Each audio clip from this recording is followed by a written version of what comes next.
একদম জায়গা নেই দাদা, একটু বাদিকে চল আমার ফ্রেমটা দেখে আসি একটু ভাই। অরূপ বিশ্বাস, যার বিরুদ্ধে শ্লীলতাহানি এবং বলবেন। 12 বছর আগে আমি প্রেস কনফারেন্স করেছিলাম যেদিন পার্টি থেকে বেরিয়েছিলাম। স্বরূপ বিশ্বাস, অরূপ বিশ্বাস দুজনে মিলে যেভাবে ইন্ডাস্ট্রিকে বরবাদ করে দিয়েছে, 12 বছর আগের থেকে এখন আজকে 2026 শেষ করে দিয়েছে, ধুলোয় মিশিয়ে দিয়েছে। এবং শুধু স্বরূপ বিশ্বাস একা নয়, স্বরূপ বিশ্বাসের সঙ্গে আরও অনেক লোক আছে যারা তাকে পাত্তা দিতেন, তার সঙ্গে হ্যাঁ মেলাতেন, নাতে না মেলাতেন। এর জন্য প্রচুর টেকনিশিয়ান, প্রচুর আর্টিস্টের পেটের ভাত চলে গেছে এবং আমার মনে হয় তাদেরও শাস্তি হওয়া উচিত। এবং তার বড় ভাই তো ওয়েট করে আছে, বড় রাঘব বোয়াল যারা আছেন, একজন বড় ভাই রয়েছেন, আমরা অপেক্ষায় আছি কখন সেই রাঘব বোয়াল অ্যারেস্ট হয়। শওকত মোল্লার খোঁজে এই মুহূর্তে একাধিক মহিলা আর্টিস্ট তারা অভিযোগ করছে কম্প্রোমাইজের, শুধু টাকা নয়, তোলাবাজি থেকে আরম্ভ করে হুমকি, একাধিক সবাই নিজের সম্মান নিয়ে আজকে এই আর্টিস্ট পাড়ায়, স্টুডিও পাড়ায় সবাই কাজ করতে আসে, তাদের সংসার চালায় এবং তারা যারা অভিনয়টাকে ভালোবাসে, শিল্পী সত্তা আছে, তারা এখানে কাজ করতে আসে। কিন্তু তারা কখনো কথা দেয়নি যে শিল্পী সত্তাকে বাঁচিয়ে রাখতে গেলে তাদেরকে কম্প্রোমাইজ করতে হবে। আজকের যুগে দাঁড়িয়ে এই জিনিসটা কখনোই অ্যাকসেপ্ট করা সম্ভব নয়। যে সকল মহিলারা যারা বলেছেন তারা সত্য বলেছেন, এরকম অনেক ঘটনা হয়েছে, ধামাচাপা দিয়ে রাখা হয়েছে। আমরা চাই একের পর এক সত্য আসুক, এর সঙ্গে আরও যারা এর মধ্যে জড়িয়ে আছে তাদেরকেও সামনে আনা হোক।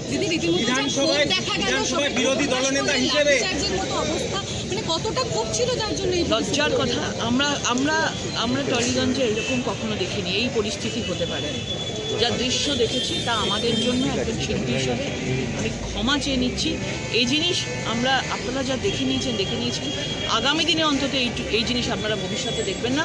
আমরা চাই, আমরা এসছি সরকারে, ঠিক আছে, আমাদের পরিবর্তন আমাদের দরকার ছিল। এই সরকার পুরো নষ্ট করে দিয়েছে পুরো ইন্ডাস্ট্রিকে, কিন্তু আমরা কোনো রং চাই না, আমরা কোনো ব্যানার লাগিয়ে, আমরা বিজেপি বলে আমরা কোনো ডিভাইড ব্যান্ড থ্রেটনিং পলিটিক্স আমরা চাইছি না। আমরা স্টুডিও পাড়ায় কোনো পলিটিক্স চাই না।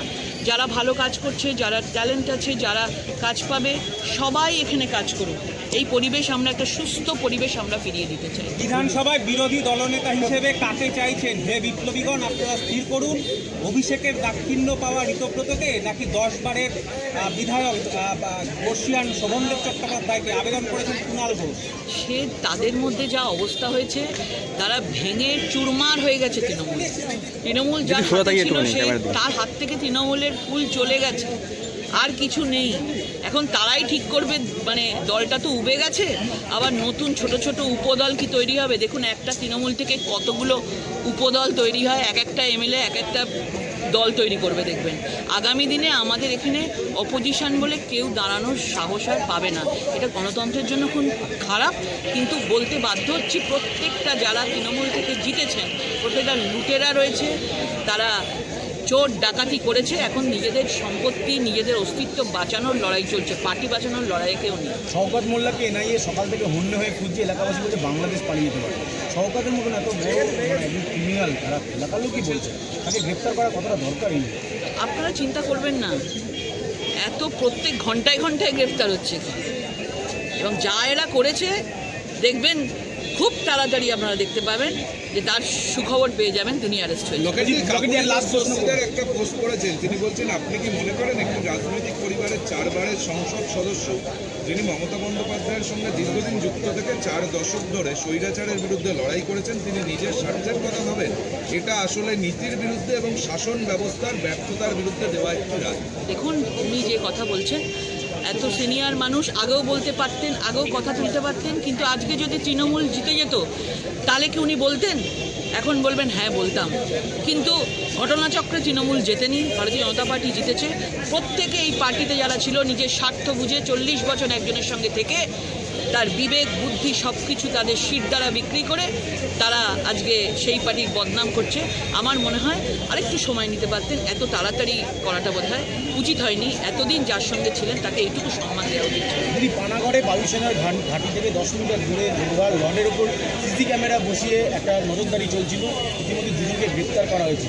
এই যে বায়ুসেনার ঘাঁটির ওপর নজরদারি, আপনি কি দেখছেন যে এটার মধ্যে কোনো ষড়যন্ত্র থাকতে পারে? নিশ্চয়ই আছে, সেটা দেখছে, বায়ুসেনা দেখছে, তাদের ব্যাপার। তবে এখানে কেউ উল্টোপাল্টা কিছু করলে পার পাবে না এই সরকারে, এটা আপনারা প্রথম থেকেই দেখতে পাচ্ছেন। কোনো 2 নম্বরই কোনো কাজ এই সরকার, এই মুখ্যমন্ত্রী করতে দেবে না। Thank you.